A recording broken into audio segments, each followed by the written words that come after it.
Hello, അമ്മ മനസ്സിൻ്റെ പുതിയൊരു എപ്പിസോഡിലേക്ക് എല്ലാവർക്കും സ്വാഗതം. ചാനൽ ആദ്യമായിട്ട് കാണുന്നവരാണെങ്കിൽ ഒന്ന് സബ്സ്ക്രൈബ് ചെയ്തിട്ട് ലൈക്ക് ചെയ്യണേ. അപ്പോൾ എല്ലാവരും വീട്ടിനകത്തേക്ക് വന്നിരിക്കുകയാണ് കല്യാണം കഴിഞ്ഞിട്ട്. അപ്പോൾ ചന്ദ്രിക വന്നിട്ട് ആരതിയോട് പറയുന്നുണ്ട്, ആരതി കല്യാണം കഴിഞ്ഞിട്ട് ആദ്യമായിട്ടാണ് വീട്ടിലേക്ക് വലത് കാലെടുത്ത് വെച്ച് കയറിയത്. നമുക്ക് പൂജാമുറിയിൽ പോയിട്ട് സ്വാമിക്കുള്ള പാലും വിളക്കൊക്കെ കൊടുക്കാം. ആരതി സന്തോഷത്തോടു കൂടി തലയാട്ടുവാണ്. അപ്പോൾ ജാനകിക്ക് വല്ലാത്ത കുറ്റബോധവും സങ്കടവും തോന്നുന്നുണ്ട്. കാരണം അമ്മ എന്ന നിലയ്ക്ക് ജാനകി ചെയ്യേണ്ട കാര്യങ്ങളാണ് അതൊക്കെ. മാത്രമല്ല ലക്ഷ്മി ആ സമയത്ത് പറയുന്നുണ്ട്, ആഹാ കൊള്ളാലോ, ചന്ദ്രികയ്ക്ക് ഇങ്ങനെയുള്ള കാര്യങ്ങളൊക്കെ അറിയാമോ? അപ്പോൾ മുത്തശ്ശനും പറയുന്നുണ്ട്, ചന്ദ്രികയ്ക്ക് അറിയാത്ത എന്ത് കാര്യമാണ് ഉള്ളത്? അത് കേട്ട് എല്ലാവരും പുഞ്ചിരിക്കുകയാണ്. മാത്രമല്ല മഹേന്ദ്രൻ ജാനകിയോട് പറയുന്നുണ്ട്, ജാനകി നീ ചെയ്യേണ്ട കാര്യങ്ങളാണ് ചന്ദ്രിക ചെയ്യുന്നത്. ഇതൊക്കെ നീ മുന്നിൽ നിന്ന് ചെയ്യേണ്ട കാര്യങ്ങളാ. അതുകൊണ്ട് സത്യം പറഞ്ഞ ഇതിനൊക്കെ സന്തോഷിക്കേണ്ടത് നീയാണ്. അത് കേട്ടപ്പോൾ ജാനകിയുടെ കണ്ണ് നിറഞ്ഞ് അവർക്കും സന്തോഷം തോന്നുവാണ്. മാത്രമല്ല എല്ലാവരും ചന്ദ്രികയെ പുകഴ്ത്തുന്നത് കേട്ടപ്പോൾ സിദ്ധുവിന് വല്ലാത്ത അഭിമാനവും ചന്ദ്രിക തൻ്റേതാണെന്നുള്ളൊരു തോന്നലുണ്ട്. ജാനകി ഒരു കുറ്റബോധത്തോടു കൂടിയാണ് ചന്ദ്രികയെ നോക്കുന്നത്. അവർക്ക് അവളോട് നന്ദി പറയണമെന്നുണ്ട്, പക്ഷെ അവരുടെ ഒരു അഭിമാനം അതിന് സമ്മതിക്കുന്നുമില്ല. അപ്പം എല്ലാവരും കേൾക്കായിട്ട് ചന്ദ്രിക പറയാണ്, വാ ആരതി. അപ്പം ചന്ദ്രികയുടെ കൂടെ തന്നെ ആരതിയും അതുപോലെ ആകാശും ബാക്കിയുള്ള എല്ലാവരും പൂജാമുറിയിലേക്ക് പോവുകയാണ്. മുത്തശ്ശൻ പറയുന്നുണ്ട്, മോളെ ആരതി, വിളക്ക് തെളിച്ചുകൊണ്ട് ഈ കുടുംബത്തിലുള്ള എല്ലാവരും നന്നാവണമെന്നും നീയും ആകാശും എന്നും സന്തോഷത്തോടെയും നല്ല ദാമ്പത്യ ജീവിതം നയിക്കാൻ സാധിക്കണേ എന്ന് നന്നായിട്ട് പ്രാർത്ഥിക്കും മോളെ. ശരി മുത്തശ്ശ, ആരതി പറയുന്നുണ്ട്. അതിനുശേഷം ചന്ദ്രികയോട് തീപ്പെട്ടി എടുത്തു കൊടുക്കാൻ പറയുകയാണ്. ചന്ദ്രിക തന്നെയാണ് തീപ്പെട്ടി എടുത്തു കൊടുക്കുന്നത്. എല്ലാവരും ചന്ദ്രികയുടെ ആ ഒരു കാര്യത്തെക്കുറിച്ച് പ്രശംസിക്കുന്നുണ്ടായിരുന്നു. ആരതി വിളക്ക് കൊളുത്തിയിട്ട് ഓരോരോ കാര്യങ്ങൾ ചെയ്തുകൊണ്ടിരിക്കുകയാണ്. എല്ലാവരും പ്രാർത്ഥനാ നിരതരായിട്ടാണ് നിൽക്കുന്നത്. ആ സമയത്ത് സിദ്ധാർത്ഥ് മനസ്സിൽ പ്രാർത്ഥിക്കുന്നുണ്ട്, ദൈവമേ എത്രയും പെട്ടെന്ന് ഇതുപോലെ എൻ്റെയും ചന്ദ്രികയുടെയും വിവാഹം നടത്തി തരണേ. ആരതി തന്നെയാണ് പൂജയുടെ കർമ്മങ്ങളൊക്കെ ചെയ്തത്. അതിനുശേഷം ആരതി ഒഴിയാൻ വേണ്ടിയിട്ട് എല്ലാവരുടെ അടുത്തേക്ക് പോവുകയാണ്. അവസാനമായിട്ട് ചന്ദ്രികയുടെ അടുത്തെത്തിയ സമയത്ത് അവളത് വാങ്ങിക്കുന്നുണ്ടായിരുന്നു, ആരതി തട്ട്. അതിനുശേഷം പ്രാർത്ഥിച്ചപ്പോൾ ചന്ദ്രിക തന്നെയാണ് പറയുന്നത്, വലിയ ആൾക്കാരുടെയൊക്കെ അനുഗ്രഹം വാങ്ങിക്കാൻ വേണ്ടിയിട്ട്. ആദ്യം മുത്തശ്ശൻ്റെ കാൽക്കലാണ് തൊട്ടു തൊഴുന്നത്. അപ്പോൾ അദ്ദേഹം പറയുന്നുണ്ട്, നന്നായിട്ട് വരട്ടെ, നിങ്ങൾക്ക് ദൈവം നല്ല അനുഗ്രഹവും അതുപോലെ ദീർഘായുസ്സും നൽകട്ടെ, നിങ്ങളുടെ ജീവിതം വളരെയധികം നന്നാവട്ടെ എന്നൊക്കെ അദ്ദേഹം ആശംസിക്കുകയാണ്. നിങ്ങളുടെ ജീവിതത്തിലെ സന്തോഷവും സമാധാനവും ഒരു കാലത്തും അവസാനിക്കാതിരിക്കട്ടെ. അത് കേട്ട് എല്ലാവരും പുഞ്ചിരിച്ചുകൊണ്ട് നിൽക്കുകയാണ്. അപ്പോൾ സിദ്ധു ആരതിയോടായിട്ടും ആകാശോടും പറയുന്നുണ്ട്, ഇനി അടുത്തതായിട്ട് ആൻറ്റിയോടും അങ്കിളിനോടും അനുഗ്രഹം വാങ്ങിക്കാം. പിന്നീട് പോകുന്നത് മഹേന്ദ്രൻ്റെ ലക്ഷ്മിയുടെ അടുത്തേക്കാണ്. മഹേന്ദ്രൻ്റെ ലക്ഷ്മിയുടെയും കാൽക്കൽ വീണ സമയത്ത് ലക്ഷ്മി അനുഗ്രഹിച്ചിട്ട് പറയുന്നുണ്ട്, 16 പ്രസവിച്ചിട്ട് വലിയൊരു കുടുംബമായിട്ട് ജീവിക്കണം എന്നാണ് പറയാറുള്ളത്. അതുപോലെ എല്ലാ സുഖസന്തോഷങ്ങളോടും കൂടി നന്നായിട്ട് ഒരുപാട് കുടുംബമായിട്ട് ജീവിക്കണം. അതിനുശേഷം മഹേന്ദ്രൻ പറഞ്ഞു കൊടുക്കുകയാണ് ജാനകിയോട് അനുഗ്രഹം വാങ്ങിക്കാൻ വേണ്ടിയിട്ട്. ജാനകിയുടെ കാൽക്കൽ വീണ സമയത്ത് അവരും കരഞ്ഞുകൊണ്ട് പറയാണ്, നന്നായി വരട്ടെ, രണ്ടുപേരും ഒരുപാട് കാലം സന്തോഷത്തോടെ ജീവിക്കണം. അതിനുശേഷം ആരതിയും ആകാശം അവിടെ നിന്ന സമയത്ത് ജാനകി കരയുമായിരുന്നു. അപ്പോൾ മഹേന്ദ്രൻ ചോദിക്കുന്നുണ്ട്, ജാനകി എന്തിനാ കരയുന്നത്? അപ്പോൾ കണ്ണീര് തുടച്ചുകൊണ്ട് ജാനകി പറയാണ്, അവിടെ കല്യാണ മണ്ഡപത്തിൽ കൂടിയ എല്ലാവർക്കും മുന്നിൽ വെച്ച് ആരതിയുടെ അച്ഛനെ സുന്ദരേശൻ വായിൽ വന്നത് അത്രയും പറഞ്ഞിട്ടുണ്ടായിരുന്നു. കുട്ടികളെ സമ്പാദിക്കുന്നതിന് കൂടെ തന്നെ നമ്മൾ എപ്പോഴും അവർക്ക് വേണ്ടുന്ന നല്ല പേരും കൂടെ സമ്പാദിച്ചു വെക്കണം. അല്ലാത്ത പക്ഷം നമ്മൾ ഉണ്ടാക്കുന്ന ചീത്തപ്പേര് കാരണം നമ്മുടെ മക്കളാണ് അത് അനുഭവിക്കേണ്ടി വരിക. സമ്പാദ്യം കൊടുക്കാനില്ലെങ്കിലും നല്ല പേരെങ്കിലും കൊടുക്കാൻ സാധിക്കണം. അതുപോലും കൊടുക്കാൻ സാധിച്ചില്ലെങ്കിൽ മക്കൾക്ക് അച്ഛനമ്മമാരെ കൊണ്ട് യാതൊരു കാര്യവുമില്ല എന്നാണ് അർത്ഥം. എല്ലാവരും ജാനകി പറയുന്നത് കേട്ട് സങ്കടത്തോടെ നിൽക്കുവാണ്. അപ്പോൾ ജാനകി മഹേന്ദ്രനോട് പറയുന്നുണ്ട്, ഇപ്പം അങ്ങനെ ഒരു അവസ്ഥയിലാണ് ഞാനുള്ളത്. കരഞ്ഞുകൊണ്ടിരിക്കുന്ന ജാനകിയെ മഹേന്ദ്രനെ ആശ്വസിപ്പിക്കുകയാണ്. ഇങ്ങോട്ട് നോക്കൂ ജാനകി, നിന്റെ ഭർത്താവ് ചെയ്ത തെറ്റിന് നീ എന്താ ചെയ്യുക? നിന്റെ മക്കൾ എന്ത് ചെയ്യാനാ? അതൊക്കെ വിട്ടുകളാ. ചില ജന്മങ്ങൾ നമ്മൾ എത്ര തന്നെ നന്നാക്കാൻ ശ്രമിച്ചാലും നന്നാവില്ല. അവരങ്ങനെയേ ജീവിക്കുള്ളൂ. വാസു ചെയ്ത തെറ്റിനും ആ ഒരു കാര്യങ്ങൾക്കും ദൈവം എന്നൊരാളുണ്ടല്ലോ, തീർച്ചയായിട്ടും അയാൾക്ക് അതിനുള്ള ശിക്ഷ ദൈവം കൊടുത്തോളും. എല്ലാവരും സങ്കടത്തോടെയാണുള്ളത്. അതുമാത്രമല്ല ജാനകി കരഞ്ഞുകൊണ്ടേയിരിക്കുകയാണ്. അപ്പോൾ ചന്ദ്രിക മഹേന്ദ്രനോട് പറയുന്നുണ്ട്, അച്ഛാ എന്തിനാ ഇപ്പോൾ അദ്ദേഹത്തെ പറ്റി സംസാരിച്ച് ആരതിയുടെ മനസ്സ് വെറുതെ വേദനിപ്പിക്കുന്നത്? ആ സമയത്ത് ആരതിയും കരഞ്ഞുകൊണ്ടിരിക്കുകയാണ്. ആകാശ് അവളെ സമാധാനിപ്പിക്കുന്നുണ്ട്. അപ്പം മുത്തശ്ശനും പറയാണ്, ചന്ദ്രിക പറഞ്ഞതാണ് ശരി, ഈ ദിവസം വാസുവിനെക്കുറിച്ച് സംസാരിച്ച് നമ്മളാരും മുഷിയേണ്ടതില്ല. ഇന്ന് എല്ലാവരും നല്ല സന്തോഷത്തോടെ നിൽക്കേണ്ട ദിവസമാണ്. അത് കേട്ടപ്പോൾ ജാനകിയും പുഞ്ചിരിച്ചുകൊണ്ട് ആരതിയുടെ ആ ഒരു സന്തോഷത്തിൽ പങ്കുചേരുവാണ്. അടുത്തത് എന്താ ചെയ്യേണ്ടതെന്ന് വെച്ചാൽ അത് നോക്കൂ. മുത്തശ്ശൻ പറഞ്ഞു കേട്ടപ്പോൾ ലക്ഷ്മി ചന്ദ്രികയോട് പറയുന്നുണ്ട്, ചന്ദ്രിക, ആകാശിനും ആരതിക്കും പാലും പഴവും കൊടുക്കണം, അതിനുള്ള ഏർപ്പാടുകൾ ചെയ്യേ. അമ്മ അതൊക്കെ എപ്പോഴോ റെഡിയാക്കി വെച്ചിട്ടുണ്ട്, ഞാൻ പോയി എടുത്തിട്ട് വരാം എന്ന് പറഞ്ഞിട്ട് ചന്ദ്രിക പോകുന്ന കണ്ടപ്പോൾ എല്ലാവർക്കും സന്തോഷം തോന്നുവാണ്. സിദ്ധാർത്ഥവും പുഞ്ചിരിച്ചുകൊണ്ടാണ് നിൽക്കുന്നത്. അപ്പോൾ മഹേന്ദ്രൻ ലക്ഷ്മിയോട് പറയുന്നുണ്ട്, കണ്ടോ ലക്ഷ്മി, നമ്മുടെ മോൾക്ക് എത്രത്തോളം വിവരമുണ്ടെന്ന് നോക്കൂ. അത് പറഞ്ഞ സമയത്ത് ചന്ദ്രിക അടുക്കളയിൽ നിന്നും പാലുമായിട്ട് വന്നിട്ടുണ്ടായിരുന്നു. ആകാശിൻ്റെ കയ്യിലാണ് പാല് കൊടുക്കുന്നത്. അപ്പോൾ അവൻ പാല് കുടിക്കുന്ന സമയത്ത് എല്ലാവരും അവനെ തന്നെ നോക്കുകയാണ്. കാരണം ആകാശ് പകുതി ആരതിക്ക് കൊടുക്കുന്ന ലക്ഷണമൊന്നുമില്ല. അപ്പോൾ സിദ്ധാർത്ഥ് ചന്ദ്രികയോട് പറയുന്നുണ്ട്, ഇതെന്താ? അപ്പോൾ ചന്ദ്രികയാണ് ആകാശിനോട് പറയുന്നത്, ആകാശ്, മുഴുവൻ പാലും നിങ്ങൾ തന്നെ കുടിക്കല്ലേ. ആകാശിന് ആ കാര്യം അറിയില്ലായിരുന്നു. അവൻ പെട്ടെന്ന് ചന്ദ്രികയെ നോക്കിയ സമയത്ത് ചന്ദ്രിക പറയുന്നുണ്ട്, പകുതി നിങ്ങൾ കുടിച്ചിട്ട് ബാക്കി പകുതി ആരതിക്ക് കൊടുക്കൂ. അത് കേട്ടപ്പോൾ ചിരിച്ചുകൊണ്ട് അവൻ ബാക്കി പകുതി പാല് ആരതിക്ക് കൊടുക്കുവാണ്. അതുമാത്രമല്ല, ആകാശ് ചിരിച്ചുകൊണ്ട് പറയുന്നുണ്ട്, നിങ്ങൾ പറഞ്ഞത് നന്നായി, അല്ലെങ്കിൽ മുഴുവനായിട്ട് ഞാൻ കുടിച്ചേനെ. അത് കേട്ടതും ആരതി അവനെ തട്ടുവാണ്. അത് കേട്ട് എല്ലാവരും ചിരിക്കുകയാണ്. ആരതി പാല് കുടിക്കുന്ന സമയത്ത് സിദ്ധു ചന്ദ്രികയെ നോക്കുന്നുണ്ടായിരുന്നു. അപ്പോൾ ചന്ദ്രികയ്ക്ക് ആകെ നാണായിട്ട് അവൾ വേഗം നോട്ടം മാറ്റുവാണ്. എന്നിട്ട് ആരതി പാല് കുടിച്ചു കഴിഞ്ഞപ്പോൾ അവളോട് പറയാണ്, ആരതി വാ, നമുക്ക് പാല് കാച്ചാൻ പോവാം. കഴുത്തിലുണ്ടായിരുന്ന മാല അഴിച്ചു വെക്കാൻ പറയാണ് ചന്ദ്രിക. അപ്പോൾ അത് രണ്ടുപേരും അഴിച്ചിട്ട് സിദ്ധുവിനെ ഏൽപ്പിക്കുന്നുണ്ട്. അതിനുശേഷം ആരതിയെയും കൂട്ടിക്കൊണ്ട് ചന്ദ്രിക അടുക്കളയിലേക്ക് വരികയാണ്. എന്നിട്ട് പാല് കാച്ചാനുള്ള എല്ലാ കാര്യങ്ങളും ചെയ്തു കൊടുത്തതിന് ശേഷം ഗ്യാസ് കത്തിച്ചിട്ട് പാല് ആരതിയോട് അവിടെ വെക്കാൻ പറയുകയാണ്.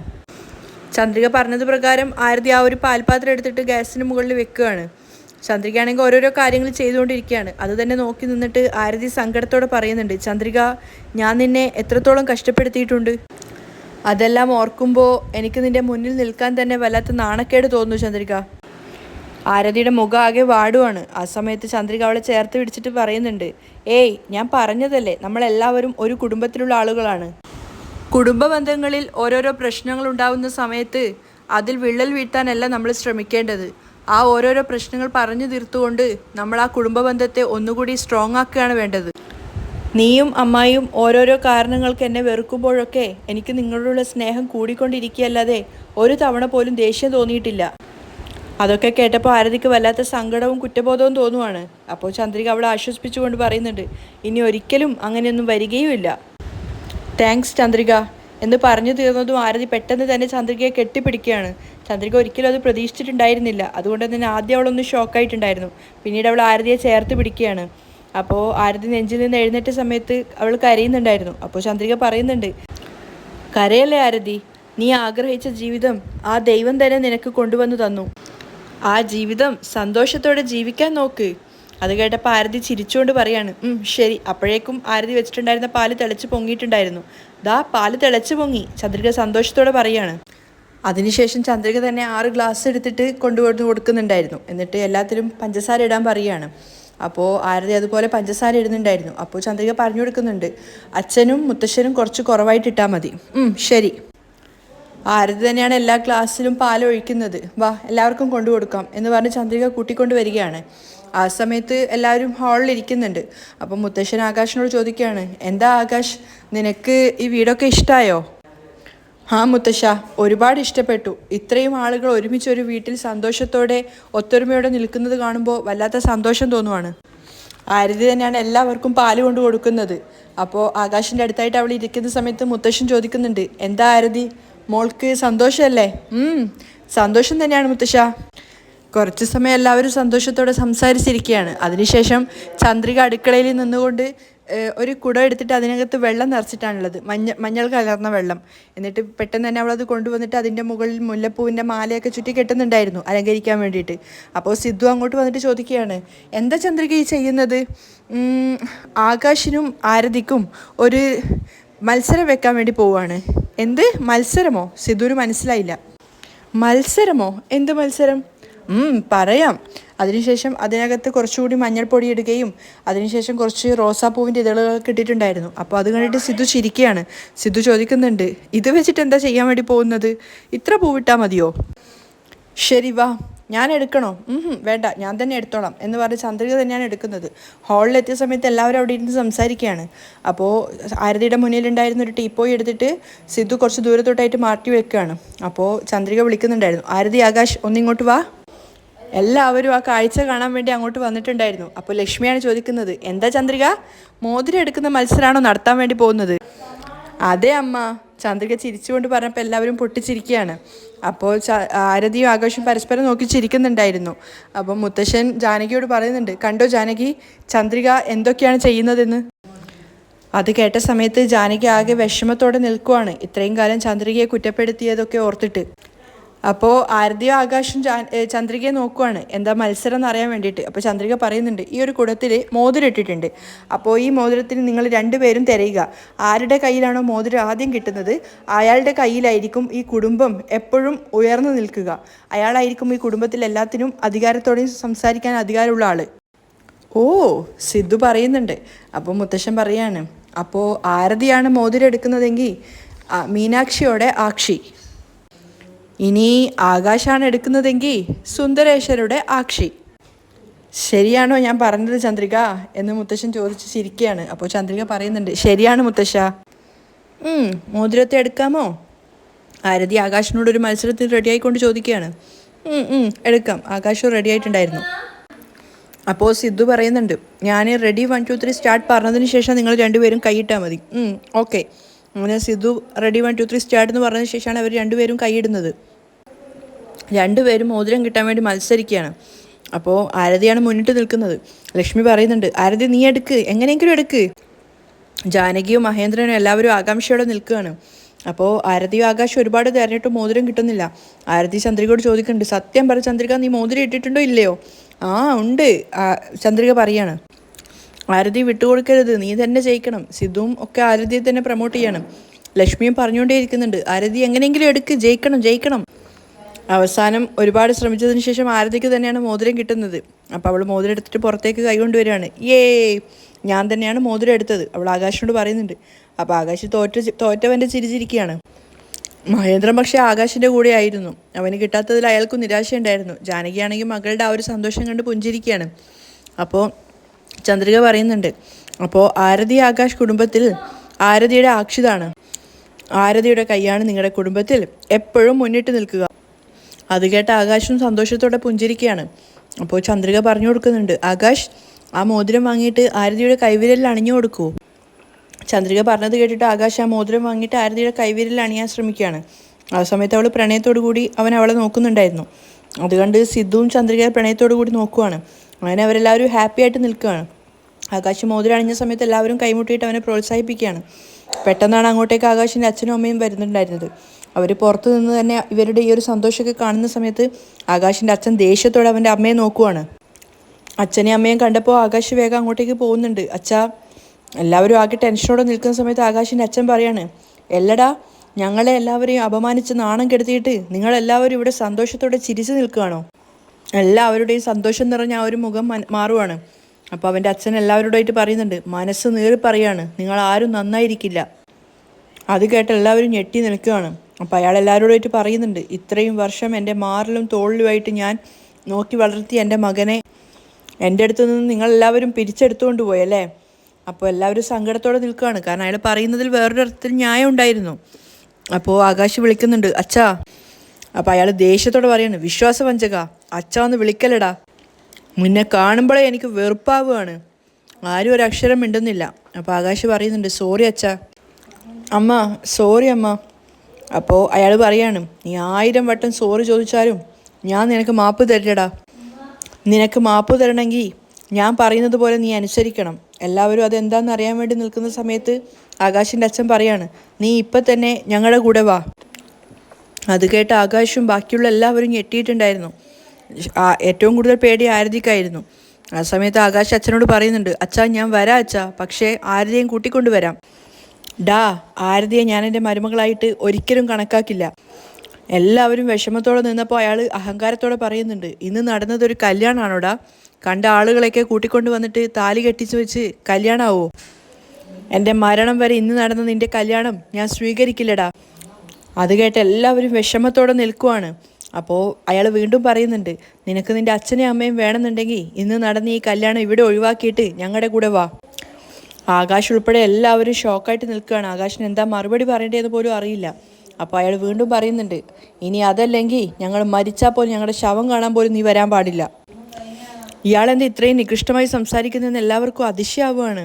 അപ്പോൾ ആകാശം ചോദിക്കുന്നുണ്ട്, അച്ഛാ എന്തിനാ അച്ഛാ ഇങ്ങനെയൊക്കെ സംസാരിക്കുന്നത്? ആകാശിൻ്റെ നിസ്സഹായാവസ്ഥ കാണുമ്പോൾ എല്ലാവർക്കും അവനോട് സഹതാപം തോന്നുന്നുണ്ടായിരുന്നു. അവൻ അമ്മയോട് പറയാണ്, അമ്മ അച്ഛനോടൊന്ന് പറഞ്ഞ് മനസ്സിലാക്കമ്മ, എന്താടാ ഞാൻ നിൻ്റെ അച്ഛനെ പറഞ്ഞ് മനസ്സിലാക്കേണ്ടത്? അവൻ്റെ അമ്മ ചോദിക്കുകയാണ്. നീ നിൻ്റെ ഇഷ്ടത്തിന് തോന്നിയ പോലെ ആരെങ്കിലും കല്യാണം കഴിച്ചിട്ട് ഞങ്ങളത് സ്വീകരിക്കണം എന്നാണോ നീ പറയുന്നത്?